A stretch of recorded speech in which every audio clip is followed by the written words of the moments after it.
Alright, so in this video I'm going to show you how to finish the pepper mash and bottle our homemade hot sauce. I highly recommend you check out my previous video on how we made the pepper mash. It gives you detailed instructions on how we went through it. As you can see, we picked all the peppers out of our garden and cleaned them, and then also threw them in the blender and blended them up to make our mash. All these peppers grew from our garden earlier in this year.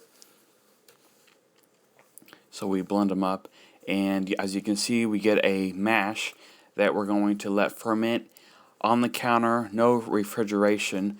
And then, as you see in this picture, the next day, the fermentation, the volume of this jar has doubled.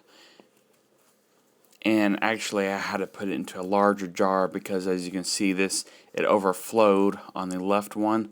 But if you look one more day later, you can see the liquid on the bottom of the jar here. So now that we've let this pepper mash ferment, you can let it ferment for as short or as little or as long as you like. I'm going to be using a pepper mill here. I highly recommend using this pepper mill to strain the liquid out of our pepper mash. Here we fermented this for approximately 2 to 3 months. So I'm going to pour this pepper mash that we've been fermenting for a while now into our food mill. And all you got to do is move this handle back and forth, and it will strain and press the liquid through this mesh holes that are on the bottom of this food mill, going in both directions. As you can see, what we're getting from the pepper mill here is the liquid gold that we will be adding vinegar to in a second to finish the liquid. So once you get it all pushed through the food mill, the next step is to add the vinegar. As you can see, inside what is left is a lot of seeds and a little bit of skins, and most of the liquid has gone through there. We may have gotten a couple of seeds through the mill, but that'll be okay for us. As you can see, the liquid is there, and that's what we're going to use to make our homemade hot sauce. So the next step is to measure out how much liquid we got from our mash, and we're going to add, you can add anywhere from a third to half of the volume of the mash. So there's a lot of different recipes out there. I'm going to be using the white wine vinegar. So you can put as much or as little vinegar in it as you like. This will actually make it more shelf stable and will not spoil because of the pH we're adding to this mash. But I would highly recommend you keep it refrigerated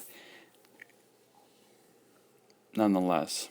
So we've added the vinegar. We're going to mix that thoroughly, and that's all there is to it. Our hot sauce is done. You can taste it, see what you think. I got a little funnel here to pour it into the hot sauce bottles, whatever funnel you can find to fit inside whatever bottles you have.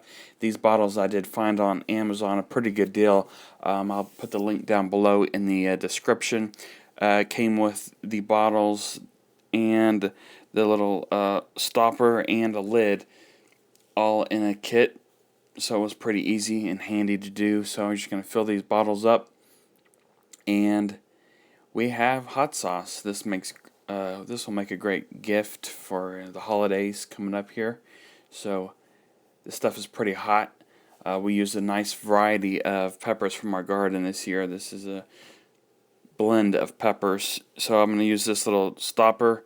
It's got this little bit smaller hole so we can slowly dispense it as we're eating onto whatever favorite foods you like to put it on. And it came with also these lids to screw it on.